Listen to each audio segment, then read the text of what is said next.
what's up everybody? In this video we are going to be taking a SCDRL car and doing some tuning on it. So the customer had requested that this car, he wants to slow it down.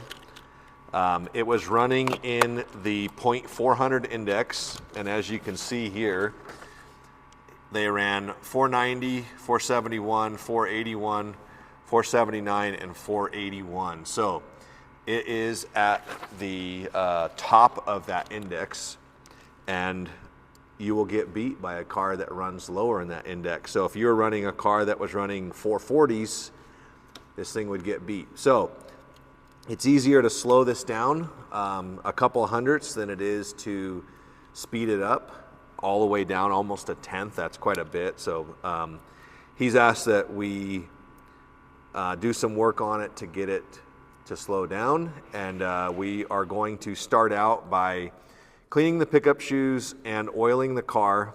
So there's not that much wear on them. I mean, this was a brand new car prior to the first race, but just to get back to a baseline, we are going to clean the shoes and we are going to oil it, and then we'll go over to the track and we'll make a couple of test hits. So I usually pull the body off pretty easy on the Viper car, but I'm going to use this guy to just go in, buff the shoes. So any oxidation that's on there, we're just going to hit that off. And then also if there's any black marks either on the nose, or we call this the heel of the shoe, if there's any black marks there, you definitely want to get rid of those. And if there's any arcing, I probably would recommend replacing the shoe. And that, if that is happening, usually it's because of the track. Because we're running this on a track that only has 2 joints for the entire length of it, there's not really a lot of pickup shoe movement down that track because it is so precision. But I'm going to throw my glasses on here, and we're going to go ahead and lightly oil everything. So I like to put a little tiny drop where the axle contacts the chassis. I will do one on the inside and the outside. So the reason I do it on the outside is because at that point the rim plastic is in contact with the chassis. So next thing I'll do, put a little bit of oil on the end bell, and the next one is the rear bushing. If you're doing this on a Viper car, you have a little cutout window there.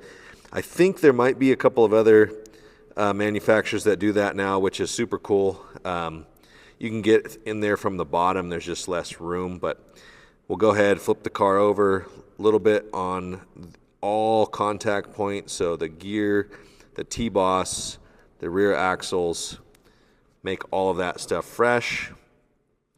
One thing I am noticing on this car is the end bell on the Viper car, the G3, anything that runs an end bell with the timing bracket, it's adjustable timing. And so if your driver's side is down, it's fully advanced, okay? So it's fully rotated. Sorry, Sam.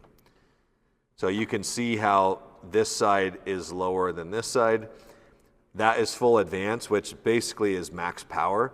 So we can back that off, and now that I know that, that's probably going to be the first thing that I'm going to do before we alter any other parts of this car. We'll retard the timing. No offense, that's what it's called. Don't get up in arms over it. It's called retarding the timing. Get over it. So this, we can go neutral and we can go 10 more degrees retarded. So right now it's advanced, but we're going to go ahead and get our body on, and we're going to get over to the track and make a couple of test hits to kind of get where we're at. We're going to utilize our data log here, so I'm just going to draw a line underneath our results, and I will put today's date, which is the 6th, and we're going to go over to the track and see what happens. So the track, we ran the lanes in earlier, all the prep's the same, everything's the same as it was for the event. So car's staged, and Sam, I guess, will go ahead and get a back view of it, which is fine. There's no need to get a finish line view, but we're going to go on the green, and we'll see what kind of time we get out of it. Okay. So it looks like I ran a 480 with an 8, which is really consistent, because if you look at the first pass that it ever had on it was right here. It ran a 71, then an 81, then the next pass, which was in top fuel, which these are the last two passes, ran a 79 and an 81. So an 80 with an 8, literally smack dab in the middle of that. So oiling it, getting it back to kind of a start point, it probably didn't really change much, which is actually really good, because that means that cars that aren't going to get any attention or any love, that were cars that came out of our shop, they're not really going to change that much right there. So if you're happy with your results from the last race, the car will be super consistent. But I'm going to go ahead and write this down. So we did a 480 with an 8. And also too, just to real quick, these numbers were provided by the customer. He may have rounded this up to an 81. I'm pulling all digits though, because I got the number, I might as well. But now we're going to go ahead and we're going to retard the timing. So we need to slow this thing down 200ths, okay? So if you want to zoom in here, so I'm going to push up with my index finger and I'm going to push down with my thumb. Okay, so that is neutral timed. That is retarded timing, okay? So that's the opposite that we were. That's 20 degrees of change. We are going to put the body back on. I'll clean the tires, and we're going to make another pass. Same lane, same everything. Our lanes are identical, so there's no need to try different lanes, but we're going to go ahead and make this hit on green. Here we go. Now we're going to make this hit. Here we go. Okay, so we're looking to slow it down. Let's see if that did anything. Ooh, it did by 1/10,000th, or 10,000. So that really didn't make that big of a change on it. It didn't care. There's a number of reasons that could have affected that. If the brushes aren't fully broken in yet, that could have changed it. But we're not going to dive too far into that. So now what I am going to do is I'm going to make a tire change. So this car, normally I would measure the tires and check the durometer of them, but because this car came out of our shop, this was a car that was, you can purchase this right off the website. I know exactly what tires it has on it. It has a 452 Big O tire in the M1 compound. So if we want to cruise back over here, let me write down our note here real quick just to record this time. 480 with a 9. Okay, and we're going to come back over here. The tires that I brought out, they're all S2 compounds, which there's literally all kinds of tires that we could try on this thing, but in this video, we are going to just be trying the S2 compounds. So 452 coming off. We're going to try to slow this thing down. So probably going to go quite a bit smaller. Let's see here. That's probably too small. Well, let's just do it. We're going to go full extreme. We're going to go all the way from a 452 to a 416. This is the 416 S2. Let's show this side by side. Let's see Yeah, what it looks like. a lot smaller. So Next to the, I don't know if you can boom, see that in the right here, camera. let's see. Yeah, it definitely But looks smaller. quite a bit difference. It's going to obviously affect the ET and the mile an hour for sure. But just for this video's purpose, we're going to go ahead and go to the extreme. And we basically just want to see what it does. If it slows it down too much, then we know we have range. If it still isn't quite at that 0.500 that the customer's looking for, then we know that we don't probably have enough of change in the tire, and so we'll move on to the next thing that I would try, which is going to be the pickup springs. So let's head back over the track. We'll see what the 416 S2s run. You might be wondering too, like, well, what if the S2 isn't enough and maybe an albino, or we have 4 compounds of tire. So if it's really close, that might be something that we do change. But we're trying to make the simplest change possible, but we're also trying to hopefully educate you guys as to what you can do and what to look for to make. What compound was on it before? So it had an M1, which is a medium compound. So it's about, in shore, it's about 18 to 20 shore harder than what's on here now. So we do have a softer version of this tire, and that could affect it. I mean, it is a level 10 car, but there's so many variables with this stuff. Same thing with the timing. We still have that adjustment. So if the car is too slow, we could change the timing, leave the tires. I mean, there's a lot, but it is really just a lot of give and take, and that's what we're kind of going through right now. But let's go ahead and let this guy rip, and we'll see if we can get it right around that 0.500 time. Okay. Definitely was a little bit slower, but not much. So 483 with a 9. I mean, this car is just not really wanting us to slow it down, which is pretty amazing that you can make that big of a change.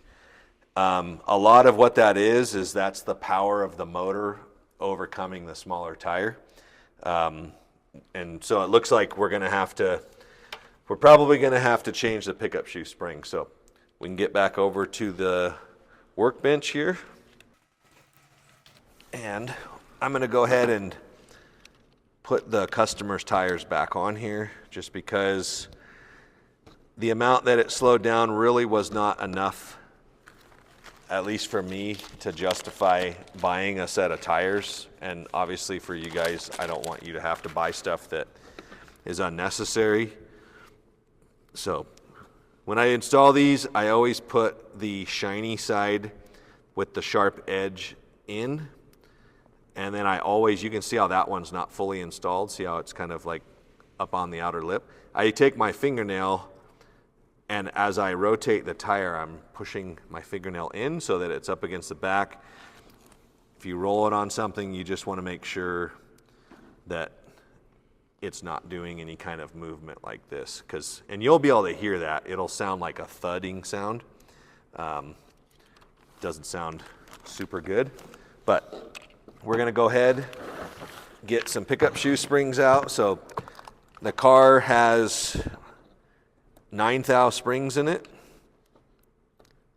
Also too, you want to make sure you keep track of the sides. So pickup shoes, when they come off, you need to make sure that everything is coming off and not being forced, not being twisted, bent, like tweaked, none of that stuff. You want all of that to stay as neutral as possible. So we are going to put some 8 thou springs in this thing, and we will see what that does. This option here is not super ideal. I mean, if this was a road course car, I would definitely not be making this change, and that's because when you go lighter on pickup shoes, if the car is needing lighter springs because of handling problems, that's one thing. But for this case, we're just trying to slow it down. But sometimes that comes at a price, and you'll end up with arcing black marks on here. And eventually arcing, I mean, it's just not good. Like, you don't want to have any arcing there. But since this is a drag car, if that's what it takes to get it where you want it, it's really not that it's not that expensive of a part to replace after a couple of races or whatnot. So we're gonna go back over, clean the tires, and let her rip with the lighter pickup shoe spring. I actually will laugh pretty hard if it runs the same time. Like, I mean, it's so far I'm pretty impressed with the resilience that this thing has had. It's stubbornly consistent. Yeah, it wants to just run that 480 number. So we'll see what we get this time. Oh, there we go. Oh yeah, there we go. Okay. Wow, Yeah. 587. So that was massive. That's a full hundredth or a full tenth of a second. Yeah. So that was going back to the original tires, and really the pickup shoe spring was the biggest thing there. So the reason that it slows down is because the pickup shoes are being pushed into the rail. The harder that they can get pushed into the rail, the more power and current can be conducted through the rail, through the shoe, into the motor. And if it's just real light on there, it's kind of just skipping along. There's no arcing, so it's not, and if there was, it's usually from it bouncing. So like if this was an AFX track or an Auto World, it would have a lot of joints, and your shoe would literally just be, it'd be going crazy, you know. So that is too much of a deficit to overcome with anything else. So we're going to have to go back, but we can try one thing, okay? We can try an 8 on one side and a 9 on the other. A lot of guys have done that with road course racing.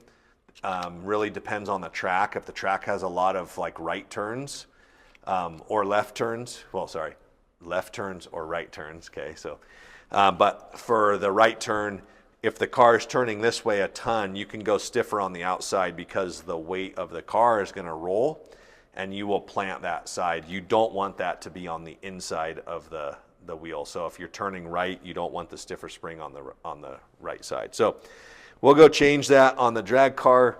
It's probably not going to make that big of a difference as far as which side we put it on, unless the car was really torque steering out. And if it did that, usually it's the driver's side that lifts.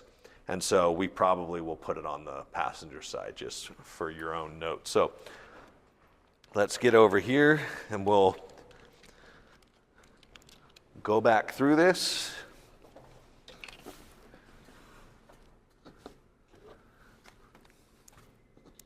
So we're going to pull the passenger side. And what I'm doing to pull this pickup shoe is I'm very easily pulling the tab forward until it comes off of the chassis and then pulling it out. I'm trying not to bend anything. You don't want to have any problems with any of that. That will just turn into a disaster. And then when I install them, I'm just pushing the back part of the shoe. You almost never want to push the middle of the shoe. I'm pushing the back where it's the strongest, and it's clipping underneath the hanger there. And then when you look at it from the top, you always want to make sure that both of them are lined up in the same spot. If any of that stuff is out of whack, and I see cars built by literally national champions, and this stuff is all over the place, it shouldn't be like that. Like, I don't care if you're a national champion or not. Like, that means that you're flexing and bending stuff, and you really don't actually know what you're trying to achieve. Or you've gorilla handed on there, bent it, and then you run it on the track, and you're bending other things to compensate for that back. So just don't bend it in the first place, and you'll be fine. So we made that change. We're going to go back over. We're going to give it a try again and see if this might make the magic combo. Clean the tires. Yeah, we'll give the tires a quick clean. Okay. We are staged. we're ready to go.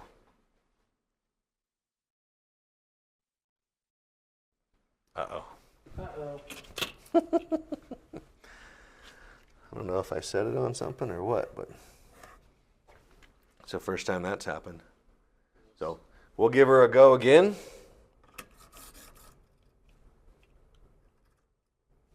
Okay. Let's see what happens now. Okay.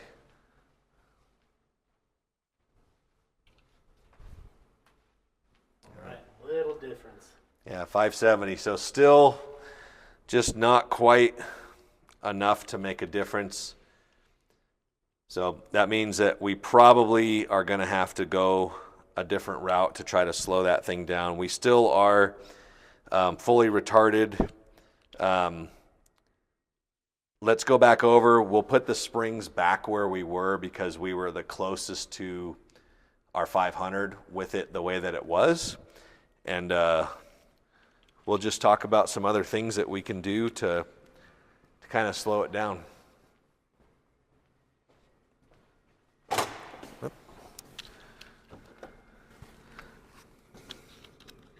I don't know if you guys can hear that noise, but that's my neighbors.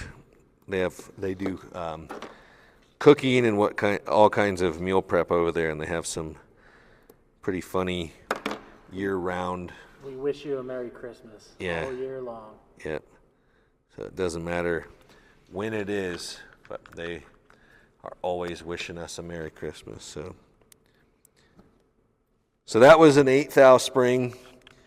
I don't know. I do have some 9s. We will try some 9s real quick. So this car, I believe it probably had 10 thous in it. So we are going to try some 9s. Yeah, they're definitely 10s that are in there. So that's probably why that was such an extreme difference, was we went from a 10 to an 8. Okay, and so I do see a little bit of arcing on the nose of this shoe. I don't know if you can see that right there.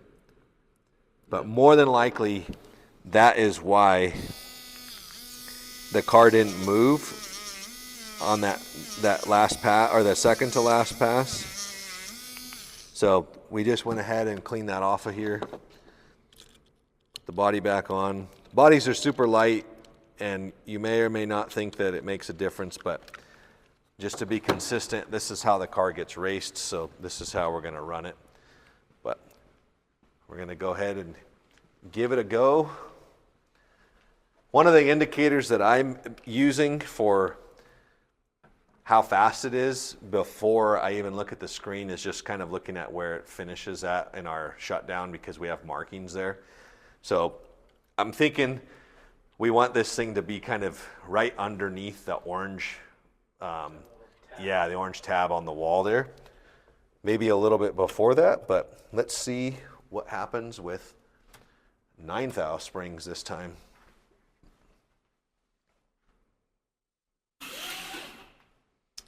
Okay, so it went about the same distance as the 10, or as the 8s.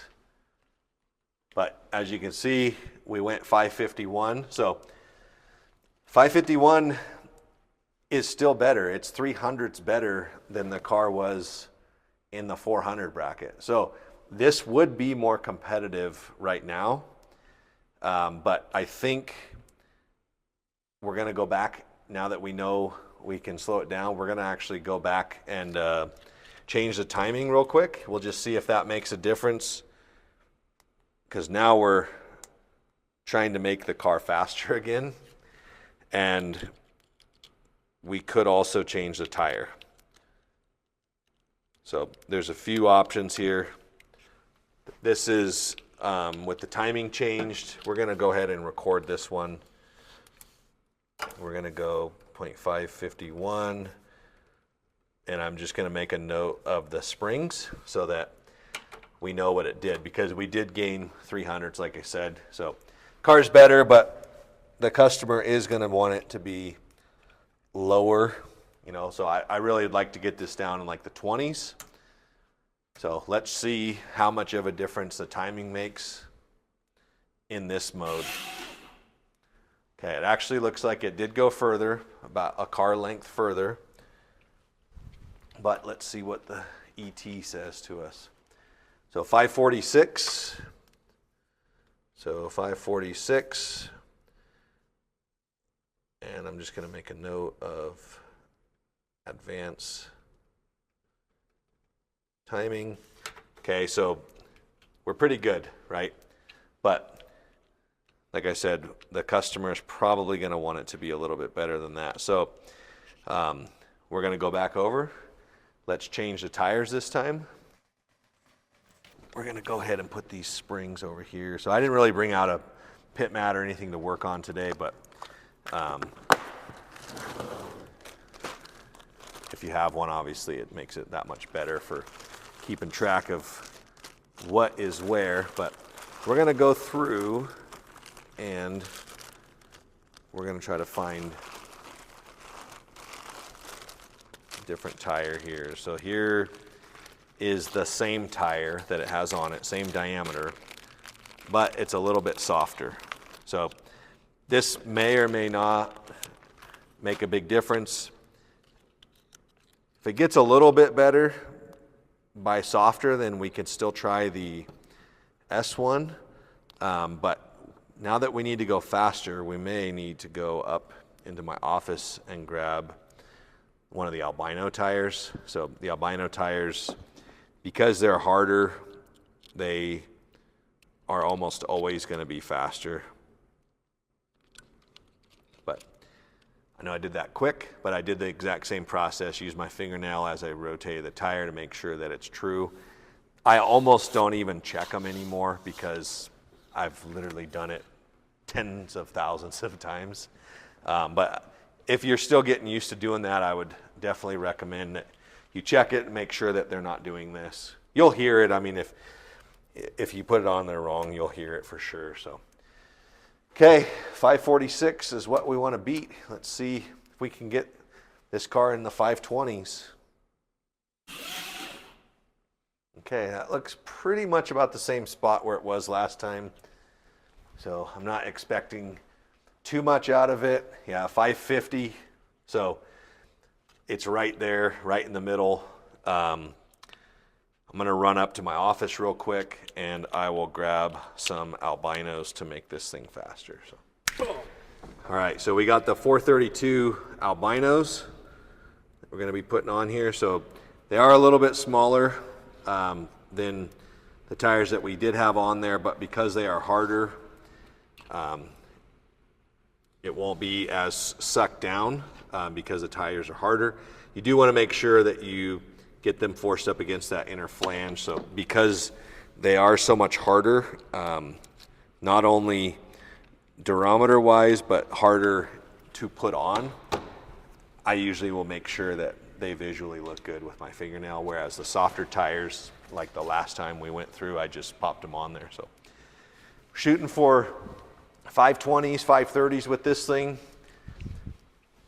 It is kind of a balancing act because you don't want it to be running right on that number, because if it speeds up or slows down or something happens, you don't really have a lot of leeway there. So you don't want to break out. So here we go.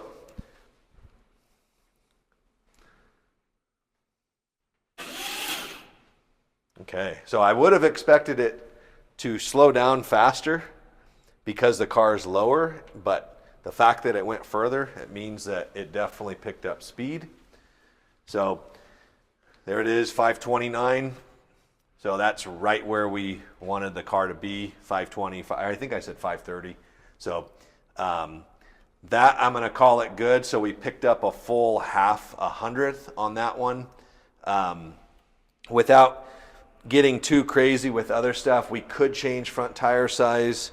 You could change gearing.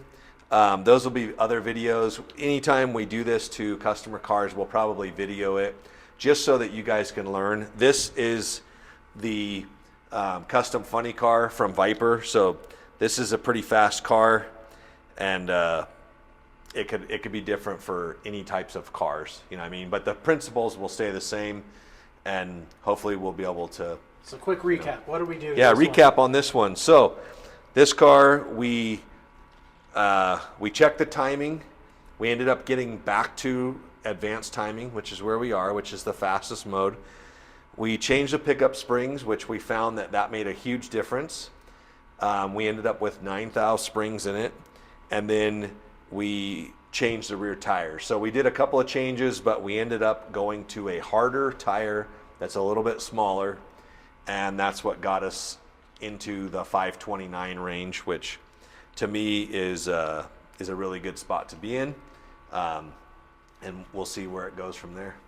So hopefully you guys enjoyed this video. Make sure to subscribe. You can also hit the notification bell. I usually hate in the middle of videos when people say that, but we do this for you guys that are subscribing. Like, we're not just trying to put content out there in space and hope that somebody watches it. Like, we genuinely are doing this for you guys to learn from, and hopefully it makes your hobby better, and then hopefully you can pass that knowledge on to others. So thanks a lot, guys. We appreciate your support. See you on the next one.